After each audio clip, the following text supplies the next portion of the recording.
That's what I used to do that at the beginning of all my classes. Because there were a lot of them were undergraduate students. They always had fun things to share. Any event? Had a fun meal where we had a sizzling plate cheeseburger, which was a cheeseburger cut in half in a pool of boiling cheese. Last Boiling weekend. cheese? Boiling cheese, yeah. I'll see if I can find I'll link a video if I can dig it out. That sounds like a Wisconsin thing. That's what I was just gonna say. And you're not even in Wisconsin. So That's a cheese fondue from Madison or Milwaukee. yeah, yeah. Well, That's sponsored by the American Coronary Association. no. Yeah, we ran across it while we were trying to find a place to get chicken Kiev. Yeah. And the restaurant that we tried to go to had apparently gone out of business forever. And so we were like, well, what else is in this neighborhood? And so we ended up in an Uzbeki restaurant instead. But then while we were walking around after eating that, we found this thing. We were like, oh, we have to go try this. So we came back the next day for that. I had That's a what my couple. wife and I do for fun. So Yeah. I had a couple of, at the end of the semester when of course, a lot of my students, I've really stayed in touch with them. I rarely a week or so doesn't go by. I either get an email or have some contact or or have lunch or coffee. So I always told them, if you ever come across a situation where it reminds you of my class, just send me a note. And rarely a week doesn't go by where I get one. Students send me one from Germany. Said I'm doing some work here, and I was in a meeting today, and we talked about bottlenecks or process, or talked about quite often the graduate students where we really had two courses, and one was understanding variation, one was on managing the quality and productivity as a business strategy. It was both two courses. One was around variation, one was around systems. So I often get a lot of the MBA students were mid-level. Now there are a lot of them high-level managers. Invariably, they send me a note and they remember something from the class, which is very rewarding. So That's sweet. yeah. I send about um, I had a lot of the my own from my own library. I had books that I would distribute. I send them a couple of two, three newsletters or updates uh, every year, and I've managed to stay in touch with a lot of them. I get Christmas cards, wedding cards, birth cards, not grandkids' birth cards. So, so it's a lot of fun.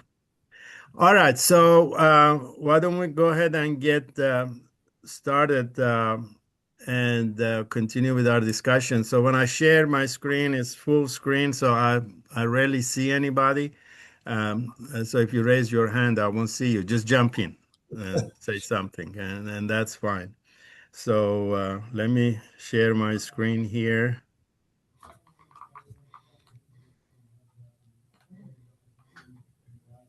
Not me, I don't want to raise my hand.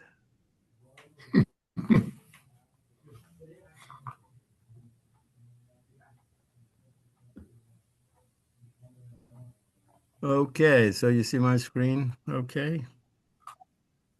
Yes. All right.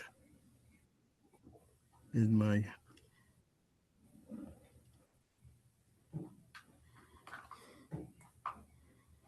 All right, so we continue our discussion with the Leader's Handbook, and today we're going to continue our discussion from last week on the CPOC model, and you always start from right to the left on the CPAC model. Start from purpose and then customers. And today we'll discuss the customers and the feedback loop. So these are brief discussions. So we have plenty of time to have to have to hear your insights and your ideas about some of these topics. As always, I like to remind myself mostly that people who actually shaped some of my thinking. This is just four of them. There are many of them, and it was through Dr. Deming that I found my way to Schuhart and Ackoff and Scholtes. I do want to start with a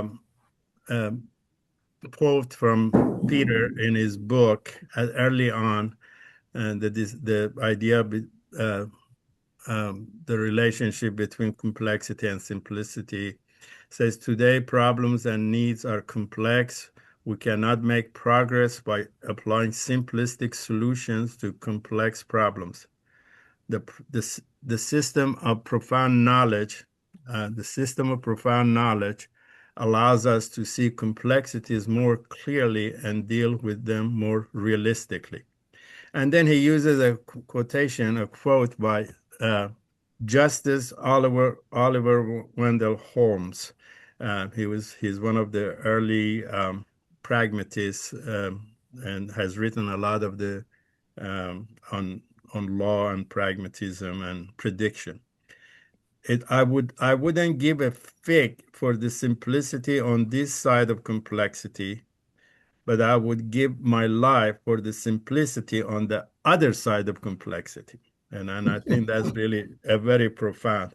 As I was thinking about that today, I knew there was something in the back of my mind about what Deming said about similar thing, and I found it is on page 388 of Out of the Crisis. You know how he always starts a chapter with a quotation. Quite often they're biblical, but it says, this is by H.L. Mencken. He said, for every complex question, there is a simple answer, and it is wrong. so, so I found that I found that very, very insightful. Hello, Fazel. This is Dirk Van Putten. Go ahead, jump in. Yeah, if you don't mind.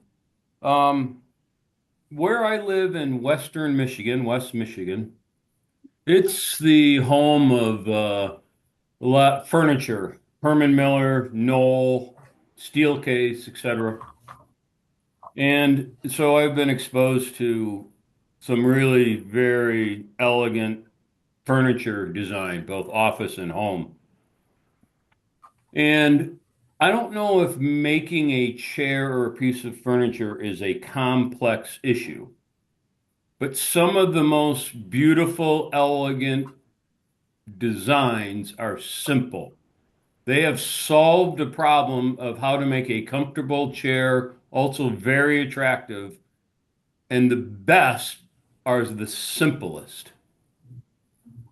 They don't have extra doodads and angles and all kinds of extra pieces and parts. They're elegantly simple, solving the problem of how to make an attractive, functional chair. So when I read both of these quotes, I grew up, my dad being a physicist would talk to me also about the difference between complexity and simplicity. Complex meaning many parts, simplicity meaning few parts. Not necessarily hard or easy, but just how many pieces to the whatever it is you're analyzing. So if we accept that operational definition, that simplicity is a fewer number of pieces. We also talked a lot about really profound solutions are simple as opposed to like a rubrics or whatever machine that has 25 levers to do one thing. Anyway, I just want to share that. I'm not saying I just was running through my mind, just my sort of a stream of consciousness to share with you, but I appreciate it. Thank All you. right, thank you. What is interesting here, what Peter refers to is that we live in a very complex world. What the system of profound knowledge allows us to see this complexity more clearly and deal with them more realistically. So, and then a couple of examples that come in my mind in terms of some of these references is look at how we deal with motivation, a very complex human motivation, a very complex topic. And how do we deal with that? It's in management and in organization. Well, let's do performance appraisal. Let's do extrinsic motivation. These are very simple uh, solution to a very complex problems, which actually has worse consequences. And that's one way to look at that in terms of simplicity and complexity. Um, so I always remind myself that the remarkable insight as the basis of discussing this CPAC model is the remarkable insight what Dr. Deming presented in 1950 and later on production viewed as a system and organization viewed as a system. And I'm also was reminded a couple of weeks ago that Ron Moen is responsible for the addition of the stage zero generation of ideas. Um, is what a remarkable insight this is. Early on, before any discussion of organization viewed as a system, and most of the discussion in the 1950 when this was presented was, if there was any discussion of systems, was mostly about biological systems and things of that nature. But Hod Deming really had the insight to really look at that time at the production as viewed as a system, and then expanded that to the organization. Now, what CPAC model is, it seems a simplistic approach, but it is what Peter makes very clear in his book is not a substitute for that. It is an elaboration, as the whole book is an elaboration on the system of profound knowledge. And he translated it into competencies.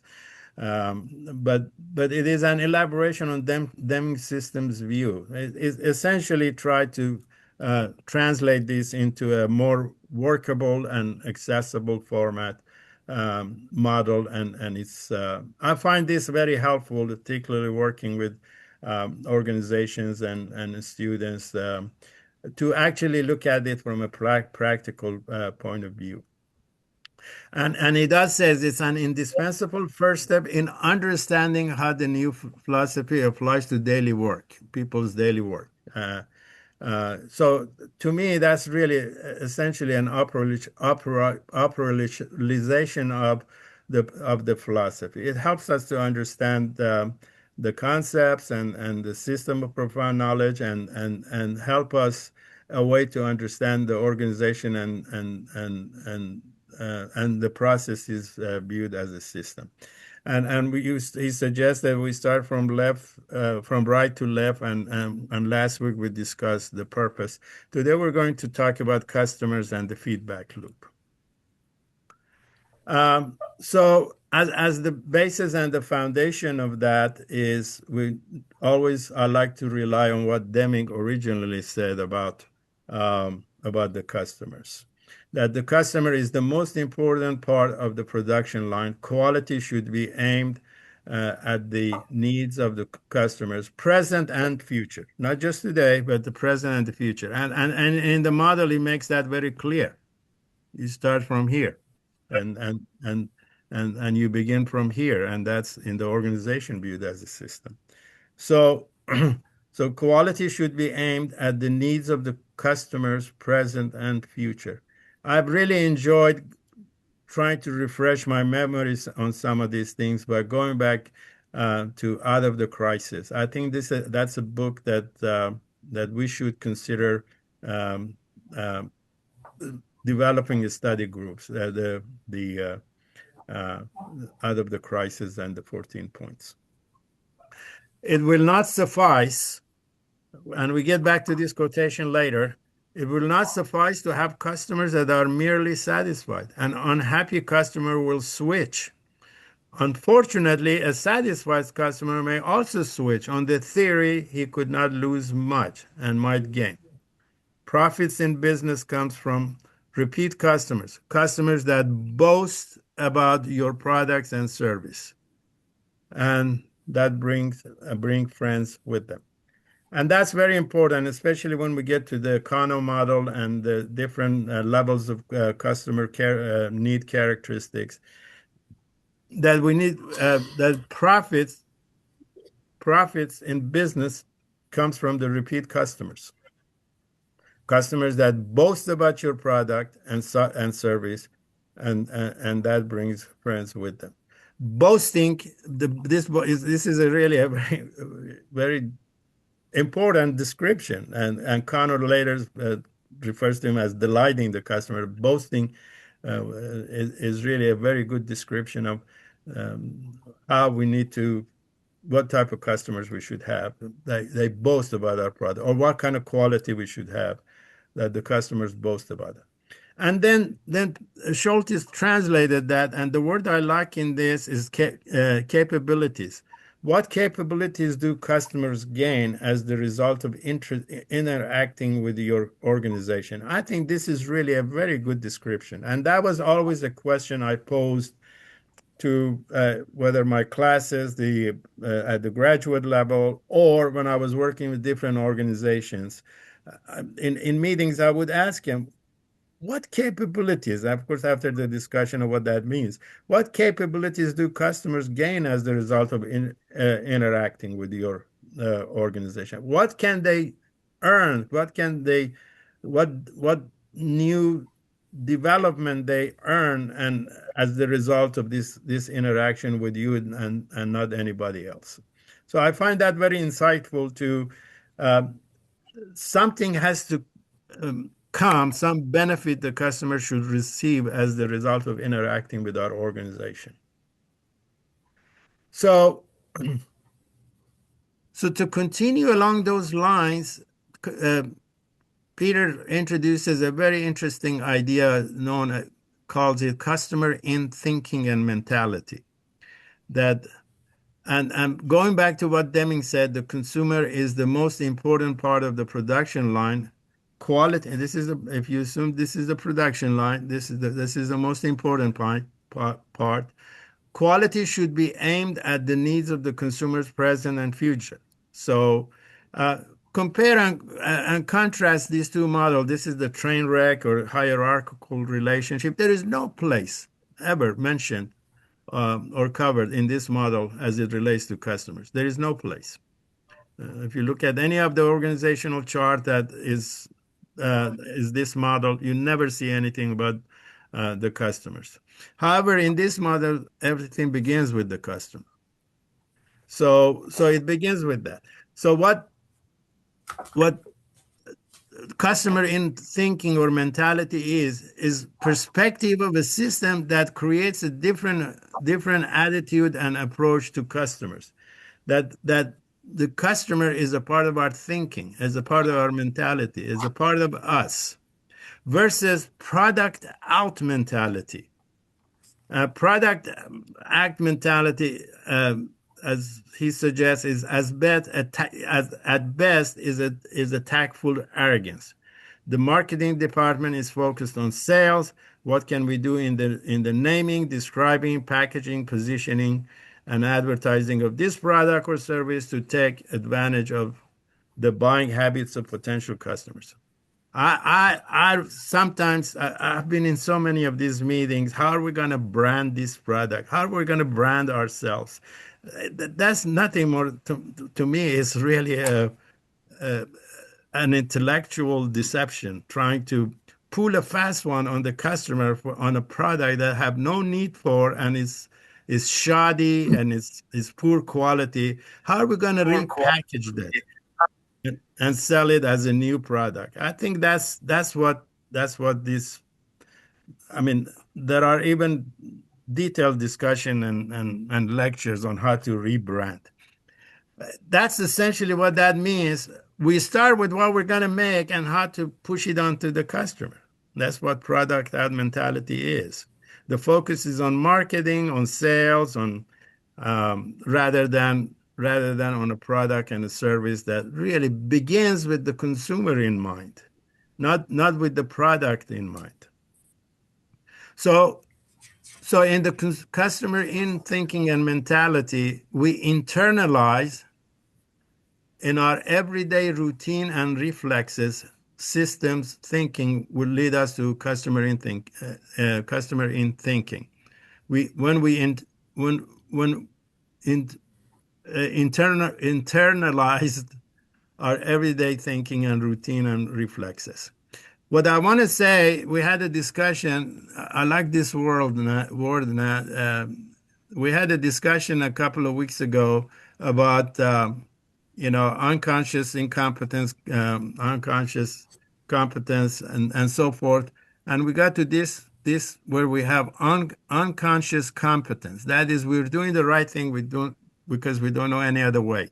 It's just so it's internalized. That's another way to look at it. Same as customer service or quality or customer in mentality. Is that it creates a competency that we begin with the consumer and the customer in mind. Customer in is characterized by thoughtfulness. What else can we do for them? Responsiveness, empathy, and altruism. It's inherent in the organization. It's inherent in our design process. And it's inherent in our discussion. It's inherent in how we view the customers. It begins with that in mind. If you understand the day-to-day experiences of our customers, you can imagine products and services they might not even think of. That's customer in mentality. The customer in thinking increases the likelihood of what customers that it's the likelihood that customers get what they need and need what they get. That's really very interesting description of it. They get what, the customers get what they need and need what they get. I spent several years working in the industry, and I've sat through some of those sales meetings, and I know what can go on in trying to give customers things that they really don't need. And in a customer in organization, marketing becomes focused on real customer research. Research not just on sales strategies, but research on customer and their need and experiences. I think that was Deming's insight. This is a customer in mentality approach that you begin from the customers in mind, not just today, but into the future. And that's really a practical approach to not the present, but into the future.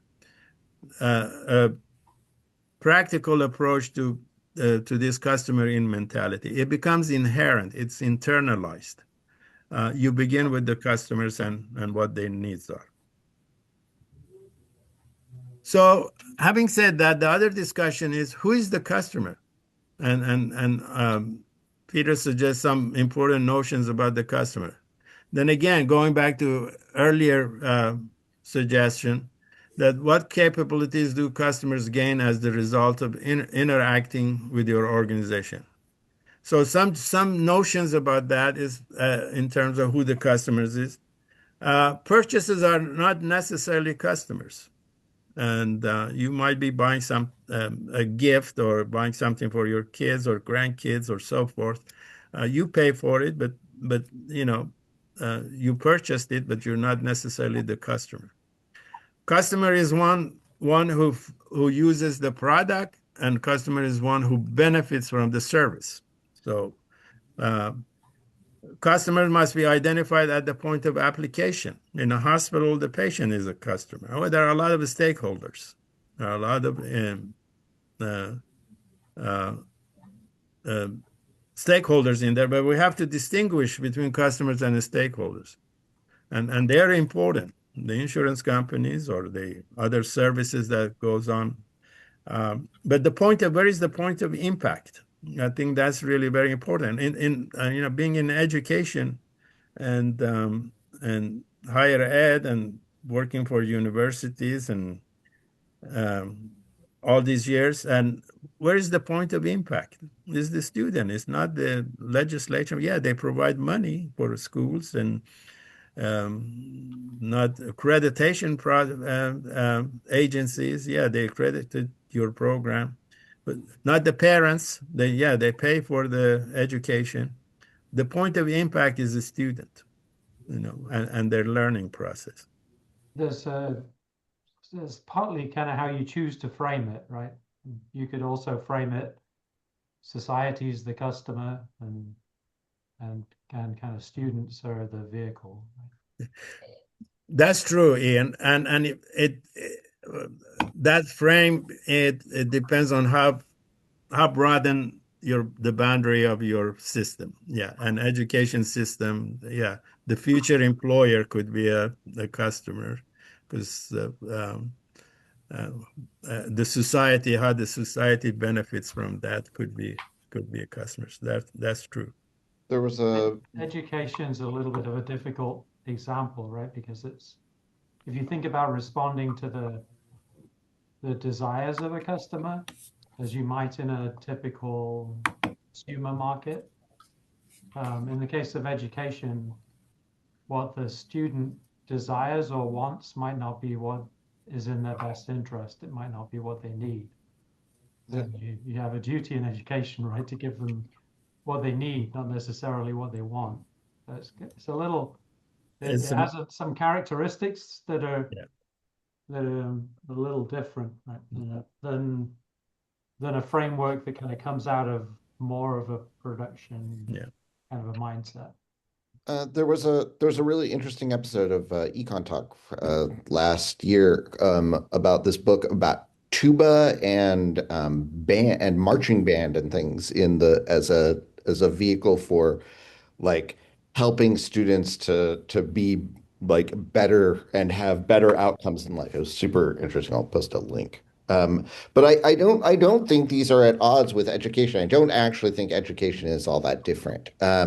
Right? If the way the education system is constructed and the way we run it is maybe not aligned with what our actual goals are as a society and what we need education to do for us. And I think we spend a lot of time trying to analyze its outcomes when we like maybe the system that we've built isn't actually trying to do the thing we think it's trying to do. Like K through 12 education, maybe more, or maybe K through 8 education, maybe more about as a babysitting and daycare service than an actual educational outcome.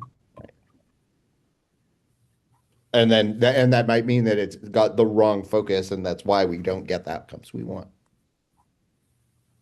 I want to go back to what Ian mentioned also that as one who spent quite a few years in education, I want to say one of the biggest disservice that a lot of people have done is this idea of students as customers. So um, uh, it's not a transactional relationship, and I'm not selling a pair of shoes to the students. So I don't think that was very helpful. Whoever framed that early on, and but I do like to think of it in terms of the point of impact, not just now, but 5 years and 10 years from now. Unfortunately, that's been promoted quite a bit in terms of uh, a student once told me that I pay your salary, so you do what I suggest you do. I'm serious. This is, so uh, actually, I refrain from saying, actually, I pay your tuition. This is a state university, and my taxes support it. Uh, but the idea of the student as a customers is it wasn't very helpful. So it framed the education in a transactional relationship, which is not. It's more of a tutelage relationship and learning relationship. But the impact of some of the institutions, as Ian said, is much larger than, and the impact on the student is not immediate. And actually, Dr. Deming talks about that as an educator. It's not what the students learn in this class today or tomorrow. It's the impact of that 5 years and 10 years from now. So. So I have to say that, as I mentioned before we started our discussion, the feedback I've received from some of my students has been very rewarding. And some of them were my students 10, 15, and even 20 years ago. That what they learned, they carried with them. And of course, I learned a lot from them. And So anyway, so there are three categories of customers that we have to take into account. One is our current customers, one are potential customers, and some are our former customers. Your current customers today may not be your current customers tomorrow. And potential customers are the customers that you don't currently have. You wish they were your customers. Or a potential customer is a customer of a new innovation. We were all potential customers of iPhones or cell phones, all potential customers of Netflix, all potential customers of a variety of things, products and services we enjoy. We're all potential customers for that.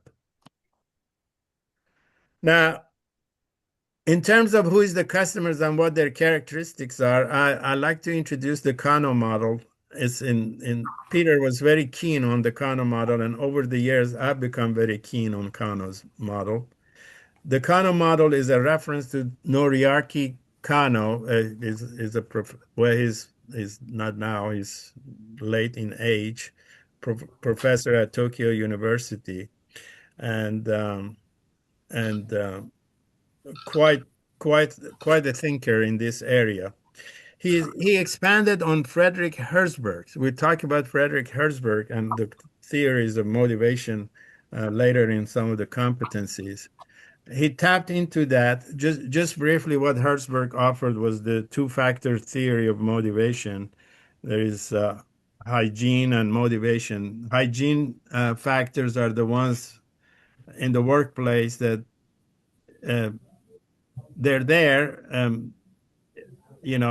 doesn't necessarily uh, cause satisfaction, but if it's not there, cause dissatisfaction. Like you just expect it to be there, like a safe working environment, good lighting, good healthcare, things of that nature. But if they're not there, um, then it causes dissatisfaction. These are the hygiene factors. And then the motivation factors are the ones that helps you to improve and create more satisfaction.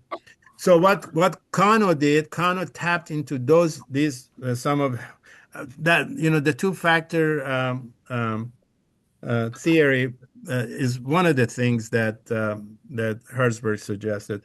One of his classical papers he's done a lot of work. One of his classical papers is One More Time, how do you motivate employees? And of course, the answer to that is you can't. Just as an aside here is as Peter was getting pretty how health was deteriorating. We had some conversation about what are some of the works we can do to keep him engaged. Of course, one was he he suggested he said, I'd like to see my friends at the Deming Institute and conferences, the fall conference, and I can't travel. I said, well, there is a solution to that. We'll bring it to Madison. So the 2008 conference in Madison, where Peter was the keynote on Deming 101, was one of the projects we undertook. The other project we were going to do was to have a follow-up on his original paper, What's Wrong with Performance Appraisal. And it was a take on Herzberg's paper, and the title of it was going to be "One More Time, What's Wrong with Performance Appraisal?" So, and then the other idea was to really look at the leader's handbook and perhaps come up with a second edition. But by then, uh, his health was pretty bad, and he passed away. And we couldn't do the other two. So if anybody is interested to write a paper on one more time, what's wrong with performance appraisal, uh, I'm happy to help. But life got busy, and I never got around to following up on that. Um, so so what Kano model is, there are all sorts of discussion about the Kano model. I like the one that Peter presents. Kano suggested three kinds of customer need characteristics, tapping into Herzberg's ideas. One is the basics. These are the must-be attributes. You're not delighted. You travel and you expect your luggage to get there in time. You don't jump up and jump down. Hey, my luggage got here. Of course, sometimes I do that. Um, uh, so these are the kind of things that are expected. It must be. You buy a car and you expect it to start. So these are the must be attributes. When they're present, no delight when present, but cause anger when they're absent. So this is the source of most of the customer complaints. Then there is a performance related, more is the better. This has a linear relationship between the customer satisfaction level of their presence and the level of customer satisfaction. The more present these characteristics are, the less angry and eventually the more satisfied your customers will be. Okay, when I take my car for a service, they wash it. I don't expect that. If it's not there, I'm not going to say, "Oh, you didn't wash my car." But when it's there, I'm happy. So, I get an internet service, and they give me a little bit more service than I expected, and that's fine. And it makes me happier. I didn't expect it, but this is what's the important. That's the key to the future. This is what the boasting that Dr. Deming's boast. Delight. He calls it delight characteristics. These are unexpected, thoughtful, and delightful surprises. If you put these characteristics together, uh, let me see if I can get rid of this. Is that this is the must be's. These are the ones you expect. The linear relationship, more present, more happier, and more satisfied the customers. But this is the one that keeps you in business. This is what Deming talks about. And Connor calls them delighters, exciter characteristics. And that's when I was looking at this, that reminds me of what Deming said, that profits in business come from repeat customers that boast about your product and services. This is the key to the future, and how you the innovation and continuous improvement. And these are the sources of all your problems and complaints.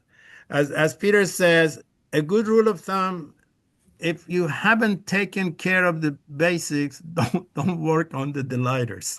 If you're having problems with some basic characteristics that you have to fulfill, don't worry about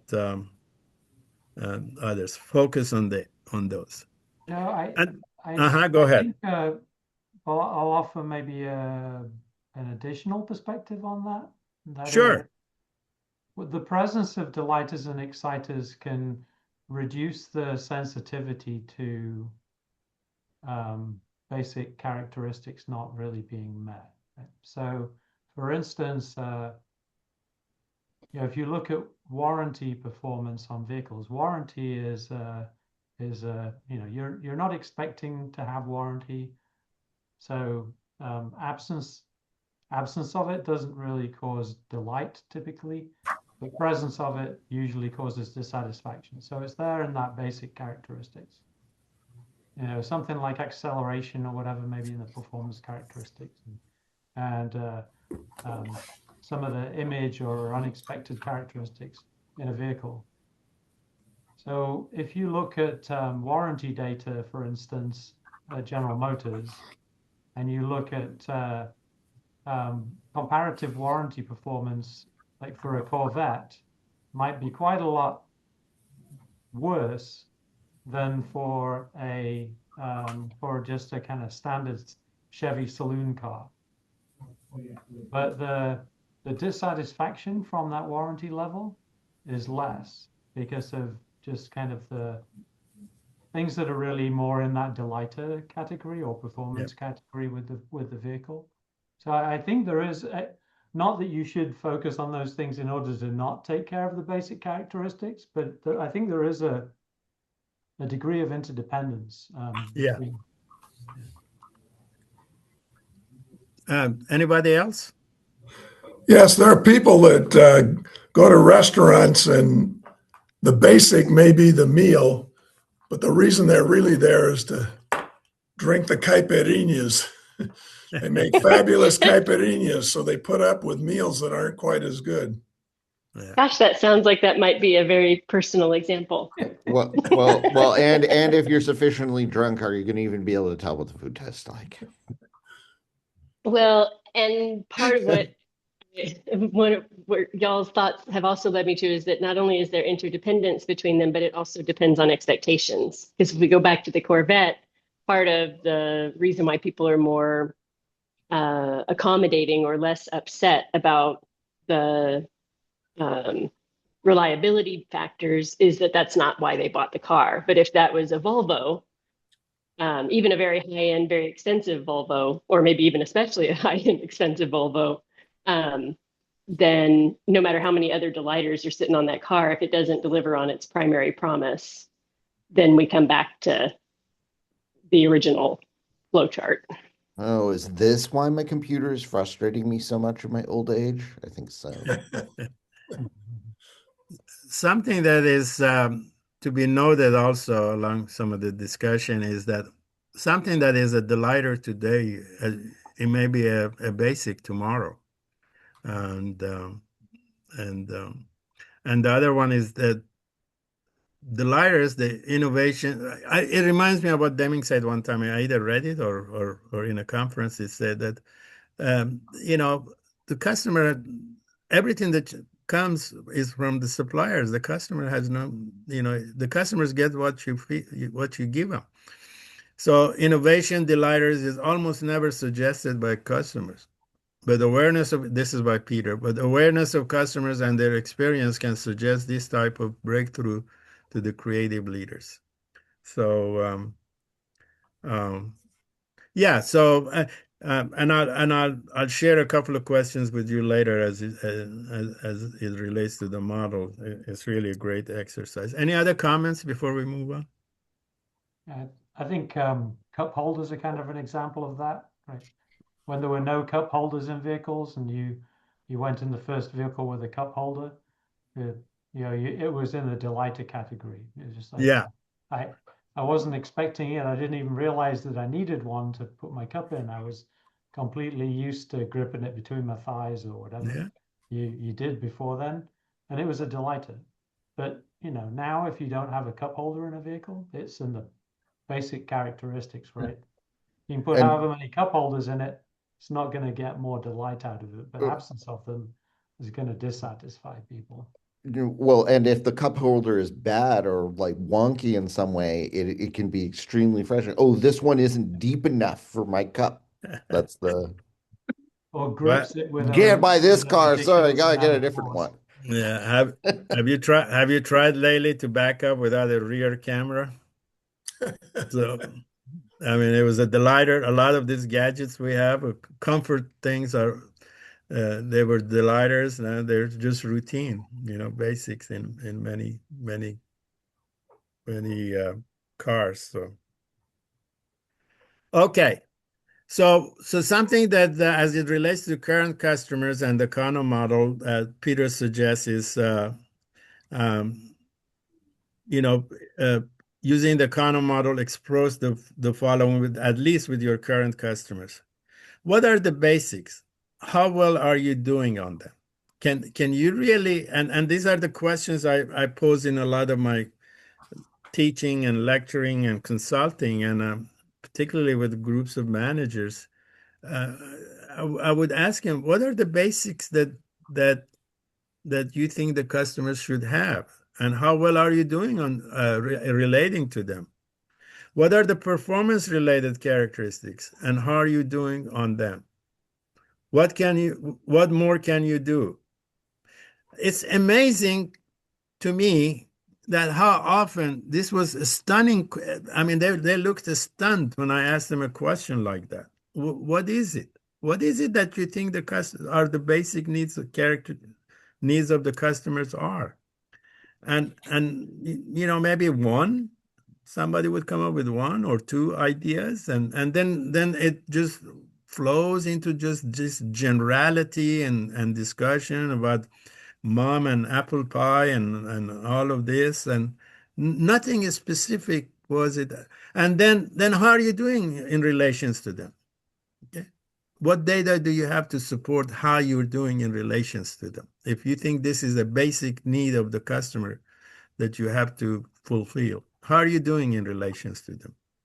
And I always was often I was uh, I had a stunned look on their faces. Uh, what are or could be the delight characteristics? How are you doing in relations with them? Can you do any more?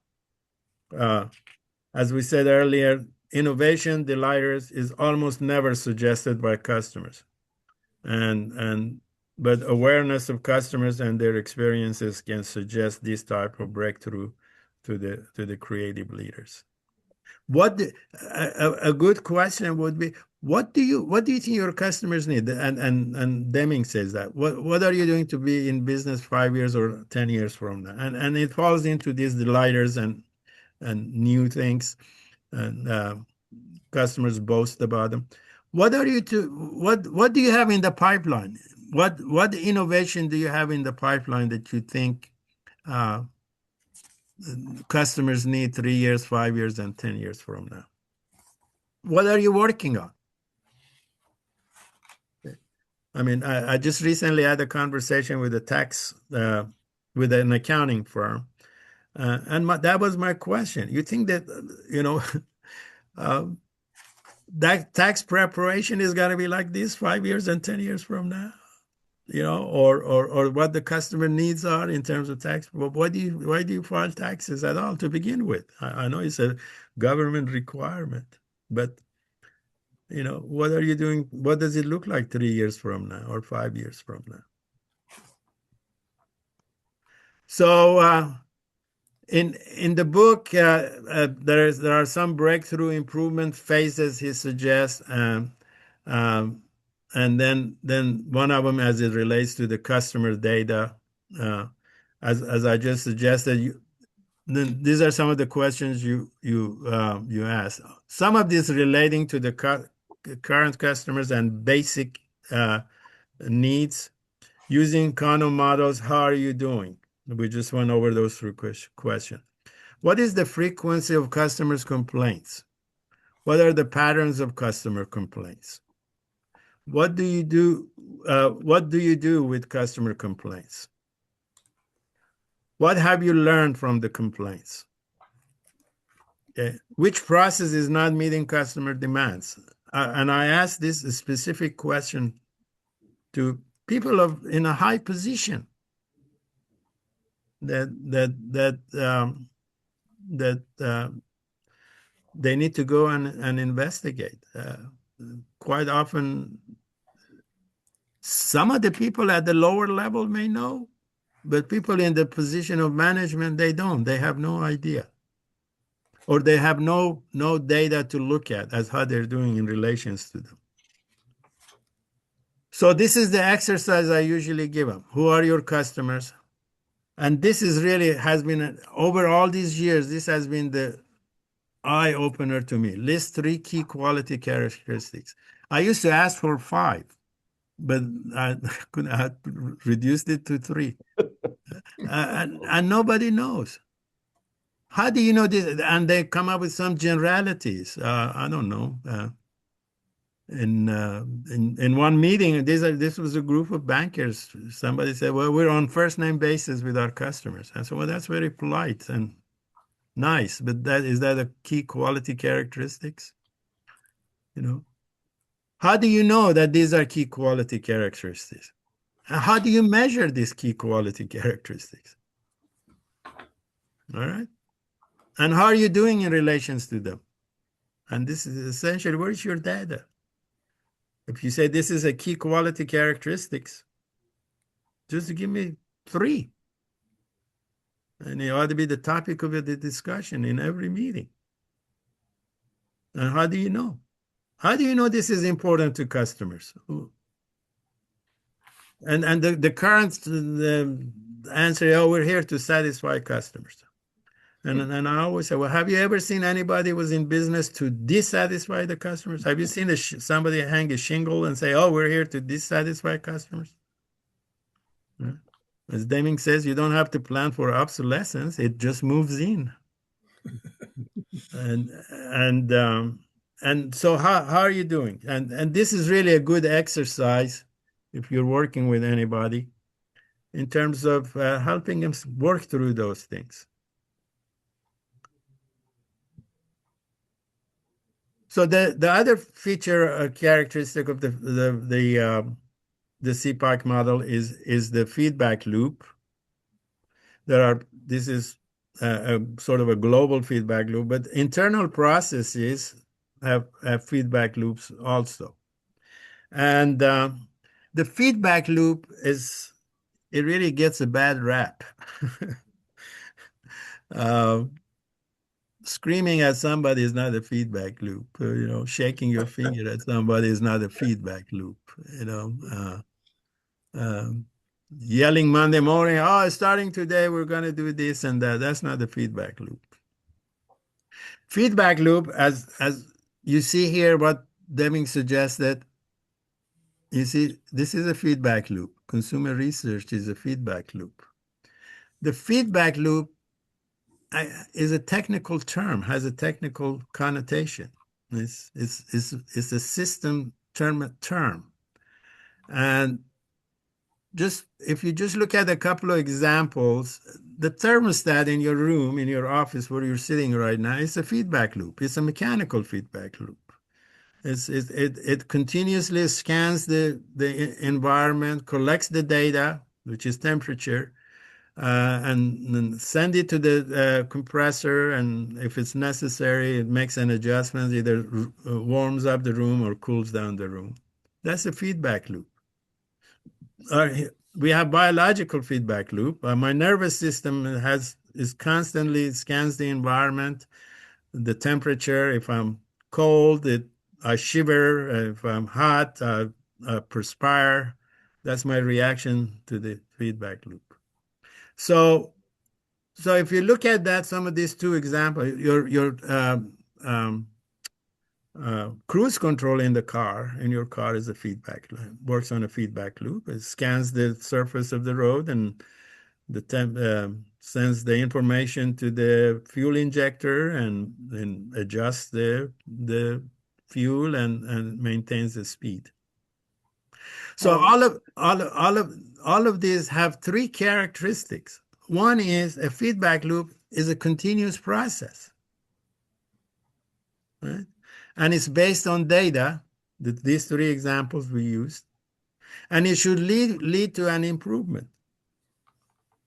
May I make a comment here? Yeah, sure. Yeah. So I think there's kind of 2, there's PDCA and PDSA, right? And both of them are a feedback loop. One of them's learning full, and the other's just is non-learning full, but can achieve improvement. It's not intentionally learning full, but it can achieve improvement. So the thermostat and body regulation systems and all of those things, those are like PDCA. There's a there's a embedded control algorithm, and it makes correction. It measures deviation from target, and it applies a correction based upon the control algorithm to get you closer to target. And there's no learning going on in this, right?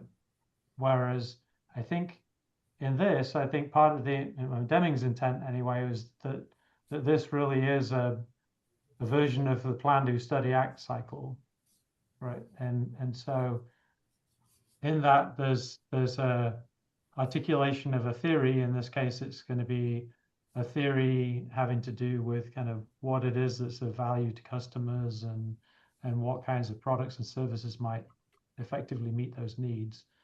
Predictions based upon that, and then intentional acts of design of products and services to meet those needs, and production systems to deliver them, and kind of closing the loop with the customer. So I think this is true, right? But but I think the production viewed as a system, at least as Deming intended it, is kind of more than that, right? It's got that S versus C aspect to it. Or at least that's how I choose to think about it. Thanks for the insight. What was that? At least that's how I choose to think about it. Oh, no. It's true. We're that's a nice insight. Thanks for that. Hello, this is Dirk again, and to add to that, PDCA versus PDSA. One of the things that in my experience, is lost on this S is checking, did we do what we said we were going to do in the test, the study, not just the results, but did we do the experiment the way we intended to? And the check, I think, has a connotation of only looking at the results, whereas the study has a connotation of looking not only at the results, but the methodology to get the results. Did we complete the methodology the way we intended? Now let's look at the results. So I don't know if that follows along or not, but I have this sense of difference between C and S relative to checking the method. Yeah, I think a lot of this comes down to, how do we want to conceive of these models and their distinctions? In my head, I find it useful to say there's scientific method, which is purely learning focused and not aimed at accomplishing improvement directly. You can take the knowledge gained from that and apply it, obviously, but in the exercise of the scientific method and induction and deduction and testing of hypotheses based upon theories, it's really a purely learning model. And then there's plan, do, check, act, where there's an aim that you have for your improvement activity, and you're in the check activity, you're really just looking at whether or not you have or how much closer you've got to achieving your improvement objective.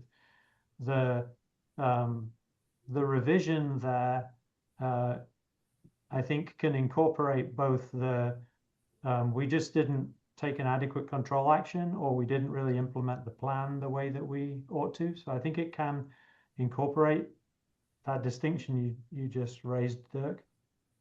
Then I think with the PDSA model, there's this synthesis here where you're articulating a theory, developing a plan for change based upon that theory, making predictions based upon that theory. Those predictions obviously relate to an improvement objective, but the study phase is an evaluation of whether or not you actually got the results you predicted, so that you're testing the theory. You're also kind of keeping an eye on that improvement objective.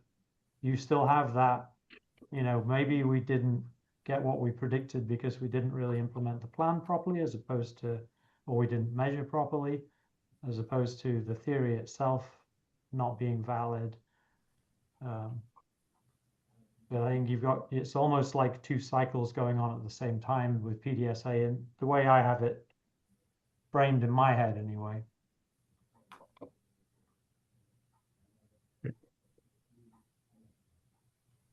food for thoughts. That's great. So this is one of the earliest model I learned from Bill Scherkenbach in his Deming's route book early on.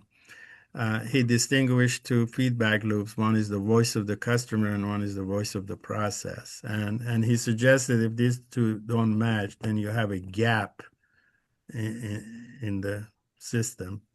And I think that's really a good way to describe it. Voice of the customer and voice of the process. And of course, we want to move the voice of the process closer and closer to the voice of the customer. As Scholtes says, which processes is not meeting customer demands? And that's a good way to look at that. Now, just a few, couple of more slides. This is one of my most favorite quote by Peter, that the feedback loop is the mother's milk of improvement. To me, this is the most intimate and descriptive you can express what the purpose of a feedback loop is. Just as mother's milk is vital to the life of the baby, so is the feedback loop is vital to the improvement and the organization and the process. And then and I think this is really just very insightful to me. Establish and maintain routine processes by which internal customers, share data with important suppliers. Feedback loop is the link between the customer and the organization. It provides key indicators of quality and productivity as identified by customers. And this is what I like, what Peter always said. And this becomes very relevant when we're talking about performance appraisal later, that the purpose of feedback is improvement, not judgment. And then it goes on and discusses a few ways of listening to the customers, and there are a variety of ways to do that. This is basically just the focus on the current customers and the idea of some very relevant and important questions we need to ask. I really particularly enjoyed the bit about the Honda installing car phones into their cars bit. I thought that was really interesting, and I'm like, oh, how are people doing that nowadays? So Okay. All right, I want to close with two slides. One is, as I was working on this, the idea of Deming's chain reaction came to my mind often, and that's on page 2 and 3 of the Out of the Crisis. This is just a variation of it. His model is a bit different. That when it comes to customers and quality characteristics and the Kano model and all of that, that and the idea of what is the purpose of the organization is that if you improve quality, you reduce cost, and if you can improve productivity, you decrease prices, you increase market, stay in business, provide jobs and more jobs. I don't know if some of you may not. I worked in the industry in the 80s, and the idea of quality is going to cost people's jobs was very dominant in discussions. And what Deming was saying, it creates jobs. It creates jobs. And if you do all of those things, you have a better return in investment. You can get to this from there, but you can't get to there from here. And that's what one of the there is a story in the Out of the Crisis that we got the horse, we got it all wrong in the Western style of management. That we start with trying to make money, and it says that's the cart before the horse. Is that if you have, I can't remember the professor, Japanese professor, who said that if you improve quality, if you make a product or a service that the customers want and are willing to go to pay a price for it, then you have a profit. You have a return on your investment. So you can get here from there, but you can't go backwards. The other idea I have thought crossed my mind in one of the earlier seminars I attended, Dr. Deming offered what are some of the management challenges? And he suggested that the management has two challenges, two problems that they have to deal with. One is the problems of today. These are continuous improvement, improve current products and services. And the problems of tomorrow, that's innovation. What new products and services we are offering. And that is, what are your plans to be in business 5 years, 10 years, and 15 years from now? Innovation is the key to the future, he said. I took this ideas and it reminded me of what Stafford Beer is a cybernetics, uh, a contemporary of Ackoff, offered. We, that we've all seen this sigmoid or S shape somewhere in any of the college courses or any of the work you have. You have the introductory area, and then you have growth, and then you have saturation. What the staffers suggested in terms of these two, not in relations to that, that's a separate idea he was suggesting, but I'm tying these two together. He said at some point in this area, you need to repeat that model. This is the area where you're not only working on current products and services, but what are you doing? What are your investments in new products, in innovation, while this is going on? When I think about it, I say, yeah, we have things going on right now. We have to improve what we're doing right now. But what are we doing in terms of new products and services? And you continue improving that. That you're continuously not only working on the problems of today, as Deming suggested, but in continuous improvement, but what you're doing in terms of innovation and new products and services. I really like this model, and that's simultaneously when you're working on the problems of today through continuous improvement, but you're also working investing. This is the investment, research and development for the future, and that is continues in that manner. And this applies to human development, training and education, organizational learning. You're continually not only working on the today, but you're planning the future as well. All right. So this is some questions about the customers and executive responsibility. Customer issues must be discussed at the top of the management meetings, and the data that we've already talked about.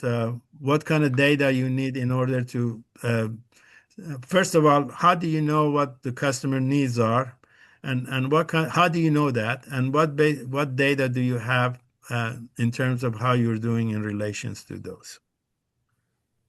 I was the quality director for a small, medium-sized company in the 80s. We used to sit in all these meetings for hours at a time. They talked about everything, about how much was we produced last month, how much we sell, this and that, and then about 2 minutes before the meeting ended, it said, "Do you have anything to say?" I was a junior manager, young junior managers. Yet I had the most important data in my hand. And I was always an afterthought when it came to those kind of meetings.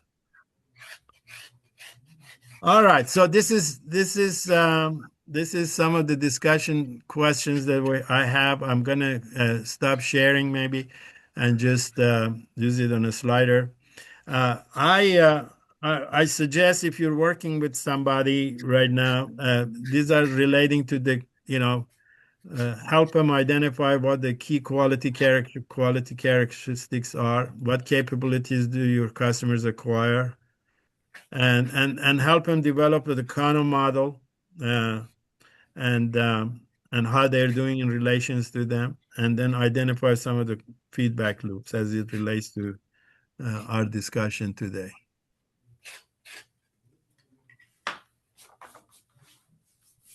All right. So this is I talked the whole time. So we have about 15 minutes left.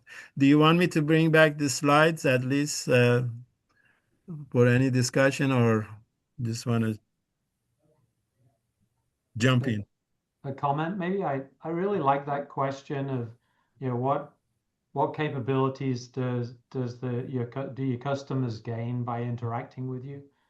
I think that's really a really thoughtful question, and it naturally leads you into better understanding what their needs are, as opposed to kind of what the result is of what you're kind of doing to them with your products and services. Right?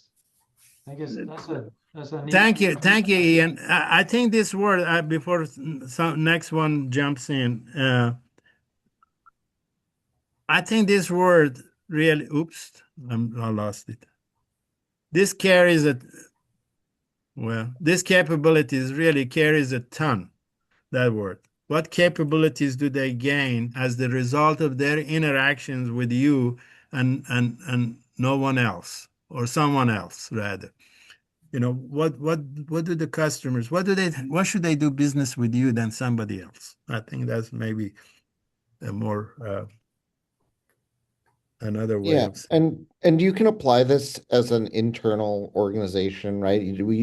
I work in a team that basically supports others in their work, and we are trying to build platforms that allow them to do their work more easily. And we can talk, in theory, talk to them about what kinds of things they need.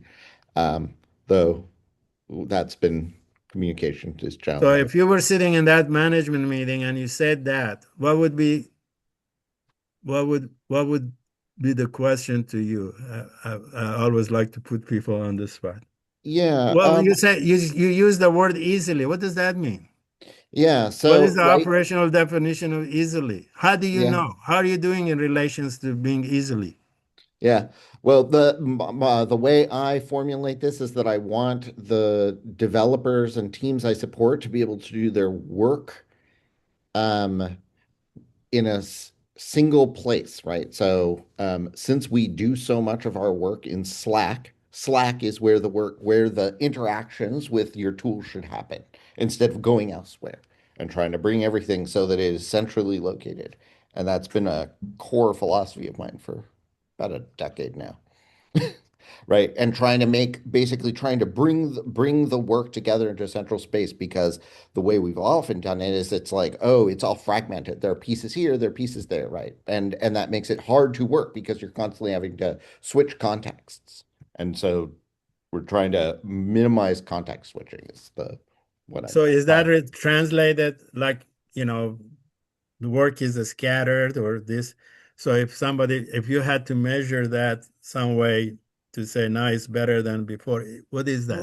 Time to So, completion? Time to time completion? to completing work, or time maybe. I guess you should see that it should show up in the from the time you indicate that you've started working on a task to the time you complete the task should get Okay. shorter over time, would be, I think, because how you're you not having to might be able to switch. measure. Yeah. Go ahead. Who? I was adding to his thought of just saying, because you're no longer having to switch, and we know that Yeah. Yeah. switching spaces requires cognitive load, which slows us down. Yep. But Yep. I was Let's also thinking to Bill. Sorry, go go ahead. ahead. No, go ahead. I'm sorry, I'm in the midst of a weather event here, and so it's creating lag. So I apologize for speaking over y'all. Another way to is less rework too, Ben. So, Oh, yes. Well, that is also less the rework the is the the key. less rework reduces processing time, and it reduces this Yeah. sort of a local Yeah. um, um, cycle. Yeah, I've been reading, or I read earlier this year, Dominica de Grandis's Making Work Visible, and I've been trying to see how to apply some of that theory to our problems. So I find an interesting interaction between asking the question about what capabilities do your customers get with your purpose. You might learn a lot about your purpose, might even help you come up with a decision to alter your purpose or add to it. I agree. And I think another way to say that, I've been playing with this question as you all have been talking, and a way to frame the question to really go customer centered with this question would be to say, what is it that a customer can do or do better as a result of having bought our product, worked with our consulting services, whatever it is we offer? What is it that a customer can do or do better as a result of working with us?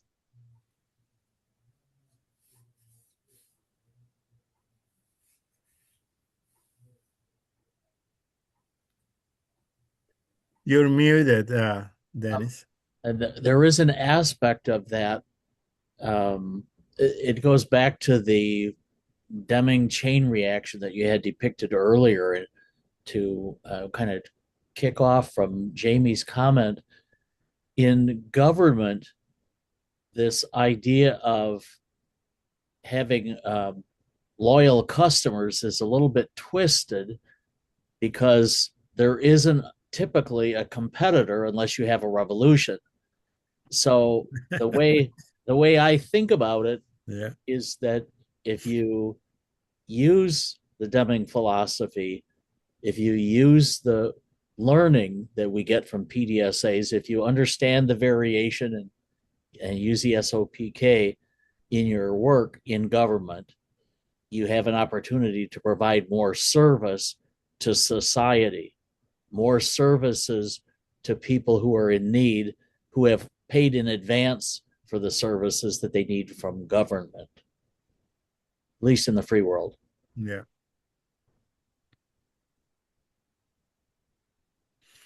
I do want to go back to what Ian suggested earlier in the discussion about, we were talking about the customers and the point of impact and so forth. I think, and it relates to the purpose as well, is that how you define the system and how you expand the boundaries of the system is very important. So I'm thinking in terms of education example that we discussed earlier is important. I'm reflecting a little bit on this starts with the customer, and I guess I used to have kind of a similar mindset about plan, do, study, act cycle. Like, where does it begin? Well, it begins in the planning stage. That's where it begins, right? And I guess my viewpoint now is it begins wherever you want to begin in the cycle, because this isn't a single cycle, right? This is a spiral. Yeah. That's going on. You're going through this multiple times and learning, and kind of, where does the original theory come from? If it's inferred, and comes from an inductive process, or it comes from invention and creation in the brain and creates opportunity, where you jump on the cycle, in the long term doesn't matter, right? Because you're just going to be going through this kind of continuous process. So I think that may be true with the SIPOC model as well, right? That you're going through that in a kind of continuous cycle. Right. So where you get on, that's kind of a logical place to get on, because you can say, well, if it's creating something for the first time, then this is really kind of consumer research into needs and kind of understanding what the opportunity might be before we get started with trying to create a new product or service. Or if you already have an existing product or service, then starting with how well that's serving customer needs, and they're both kind of a logical place to start. I'm thinking you don't have to. Right? I don't know, that just kind of popped into my head. So Yeah. and I don't know what everybody thinks of that. Well, it reminds me of the idea of, in terms of looking at leadership and your personal role in an organization, a lot of times people stop themselves from um, maybe existing at their fullest potential because they think, well, I'm not the quote unquote leader. I'm not the one whose title says I'm the leader. And we often, I've heard this said and said it myself, start from where you are. And I think that what you just said, Ian, relates to that. Also, it made me think about the idea that sometimes Lynn, sometimes when she talks about the PDSA cycle, talks about how there's kind of the plan, study people and the do, act people that you really need folks who you kind of got to link up arms to get yourself all the way around the circle. And I think what you just said, Ian, reminds me of that kind of someone that's in the plan, study category could never actually get an improvement initiative off the ground because they can debate in their head, well, where's the right place to start?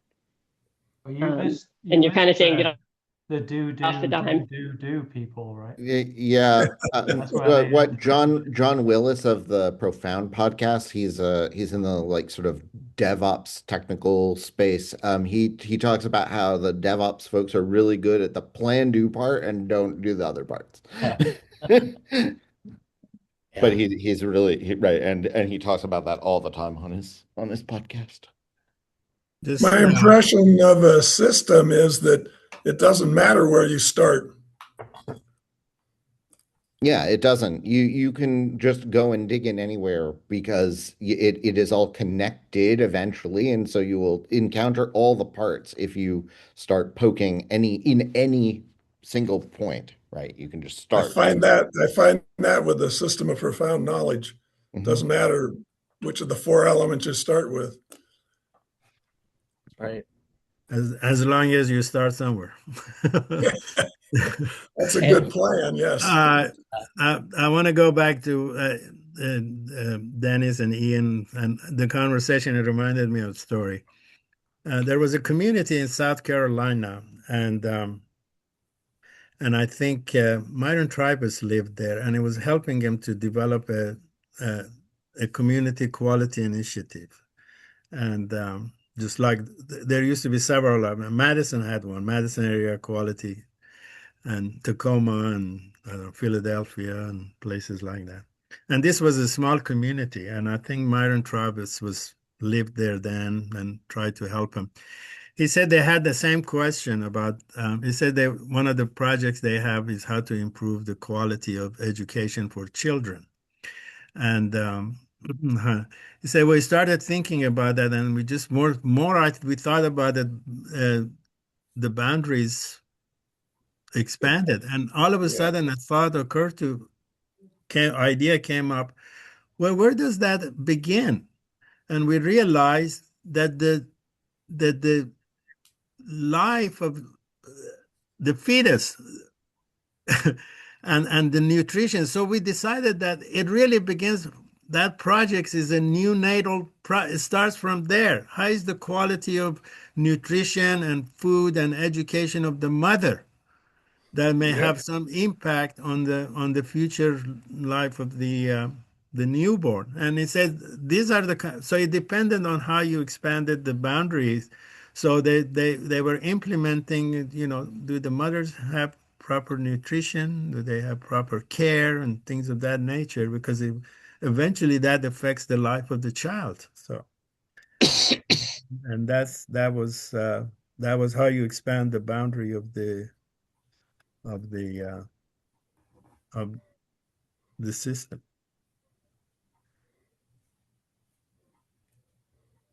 So next week we'll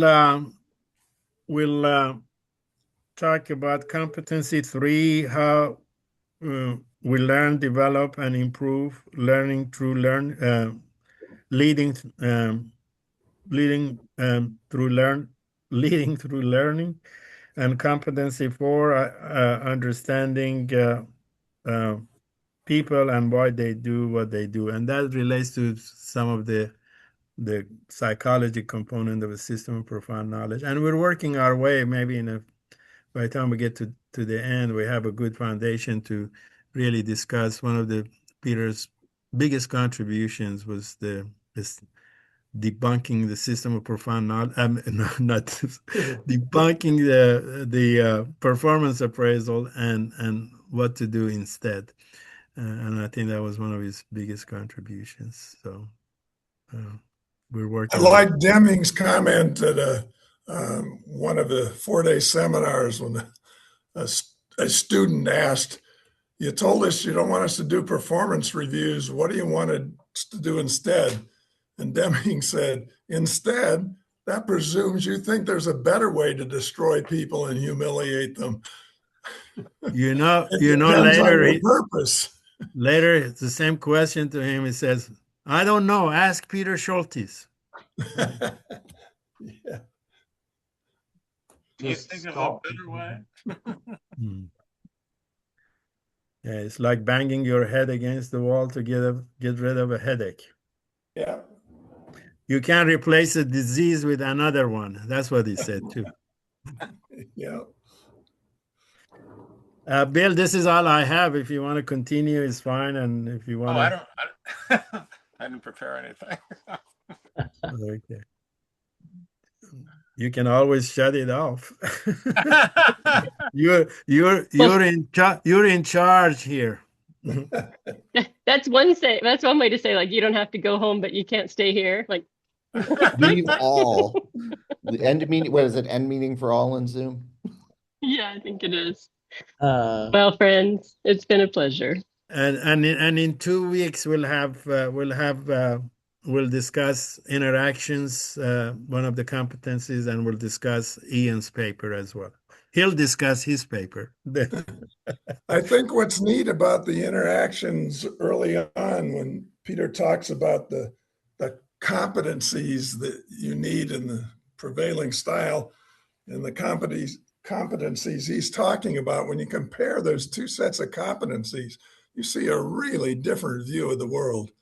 And from my perspective, the view of the world that Deming and Peter Scholtes offer is way better than the view of the world the prevailing style of management competencies presume. I think what Peter had, and he was able to really elaborate, is because of his background. He was, as you can see, he doesn't have a lot of discussion on statistical quality control or Cohort or anything like that. That wasn't his background. But he had a good understanding of it because that's one of the competencies. But I think his background in human development and adult education, he was a student of Malcolm Knowles. Malcolm Knowles was one of the leading adult education thinkers. Um, and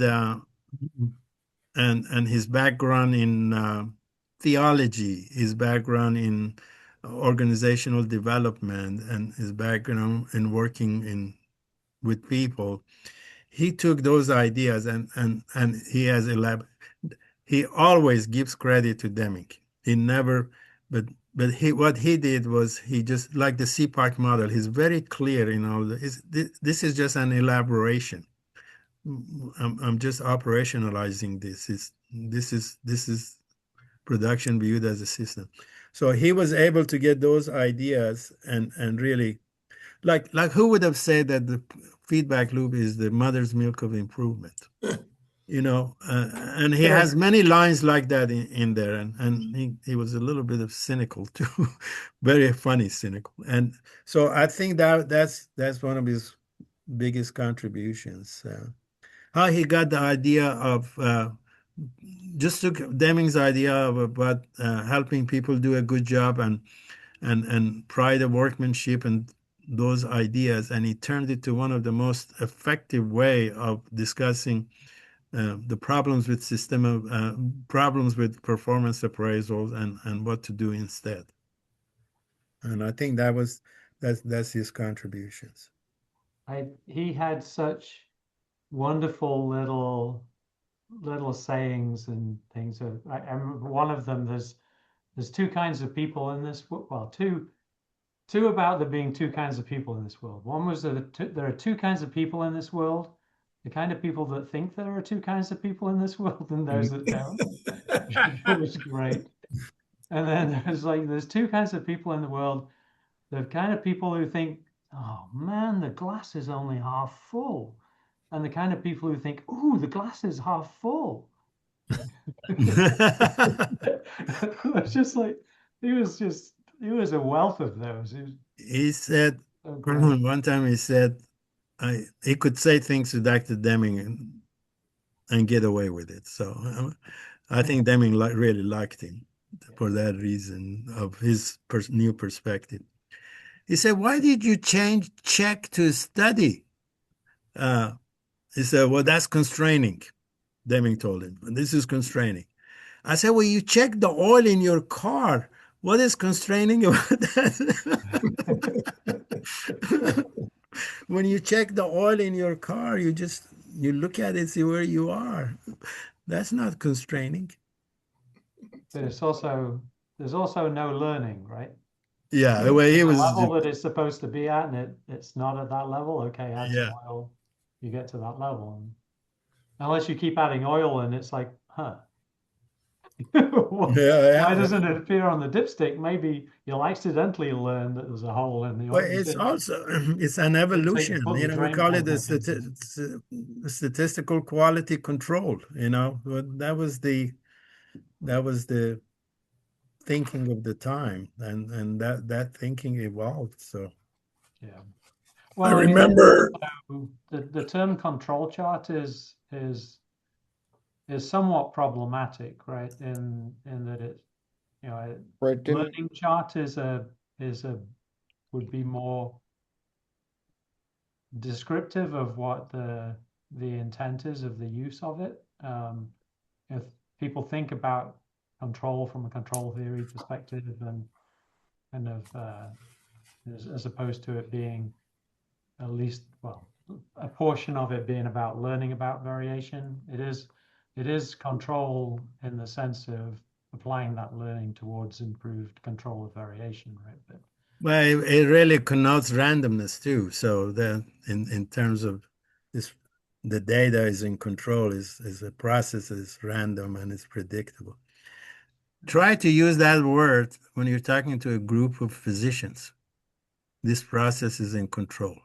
I mean, they, I mean, I mean, because I did some work, but I always had a physician with me. I worked with a physician. They would listen to him, but they wouldn't listen to me. But, um, but I mean, it's a loaded word Yes. when you say in control. It's very loaded, yeah, particularly in right. a I ran healthcare across environment. process behavior chart in what Wheeler's work, That's a right? good, yeah, that's a good. I think Schuhart did a good job in.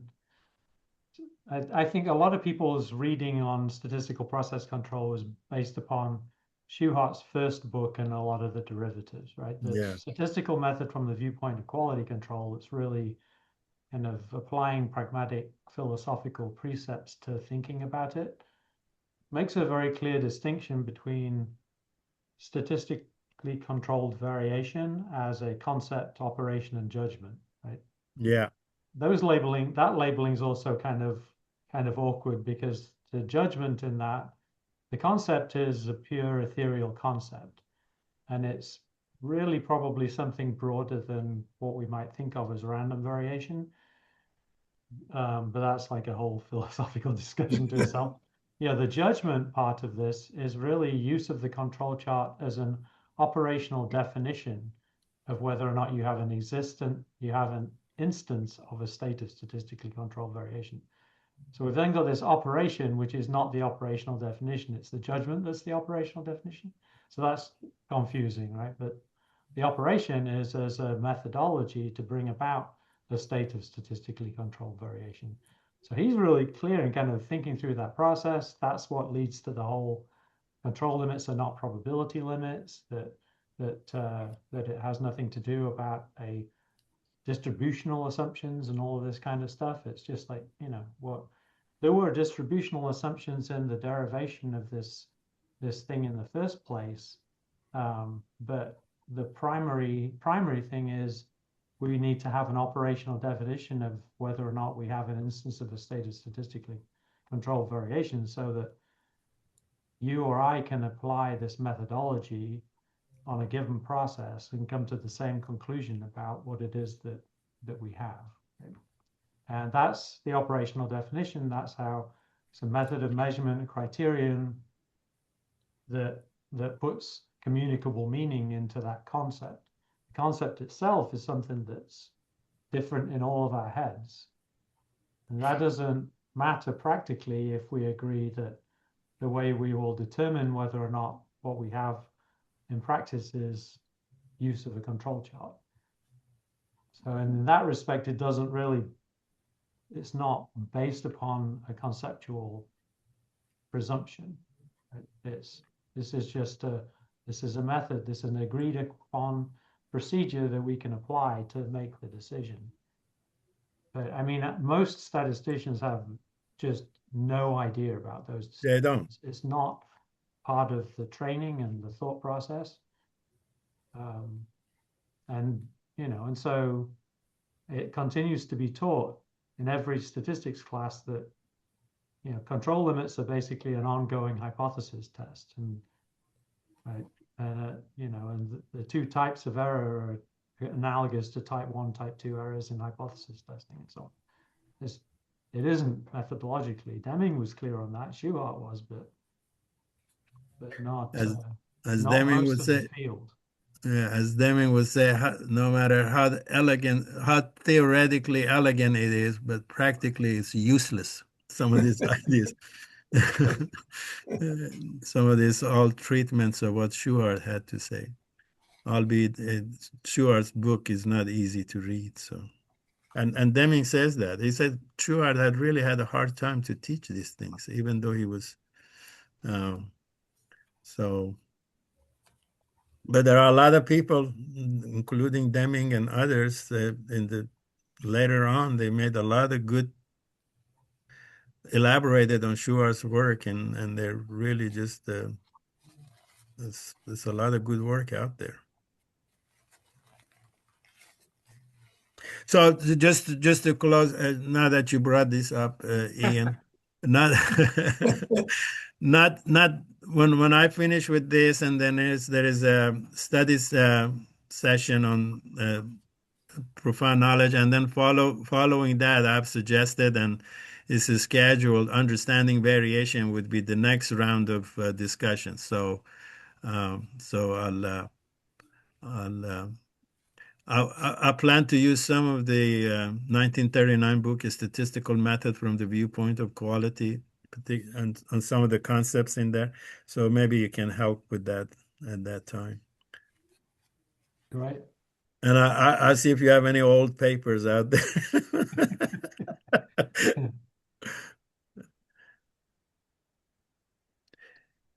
You know, Quality Progress made a series of articles a few years back in early 90s on understanding variation. Those are really good, very good. They accidentally managed to slide in past the ASQ. I was surprised. I mean, the paper by the Nolans and the Brian Joyner, Gypsy Rani, and I was surprised that got through. Well, that's when ASQ had a C on the end. Had a what? A C on the end. Yeah. That's when they were beginning to lose their understanding of what they were all about. Yeah. Yeah, that would be good to work on that after these sessions are over.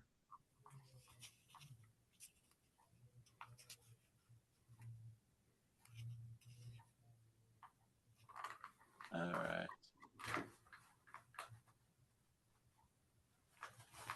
All right, I need to jump off, everybody. Thank you so much, Fazel. This has been All right, fantastic. Mike. Nice to see you. We See you should do next week. coffee soon. Good night, everyone. Yes. Cheers. All right. Well, I'll upload this, Fazel. I'll send you the link. Okay. Cool deal. Thank you very much, Fazel. All right. Take care. Okay. Take care. Thanks. Enjoyed it. Thank And you, sir. learned. Thank you, sir. Sir. Thanks, everybody. You got it.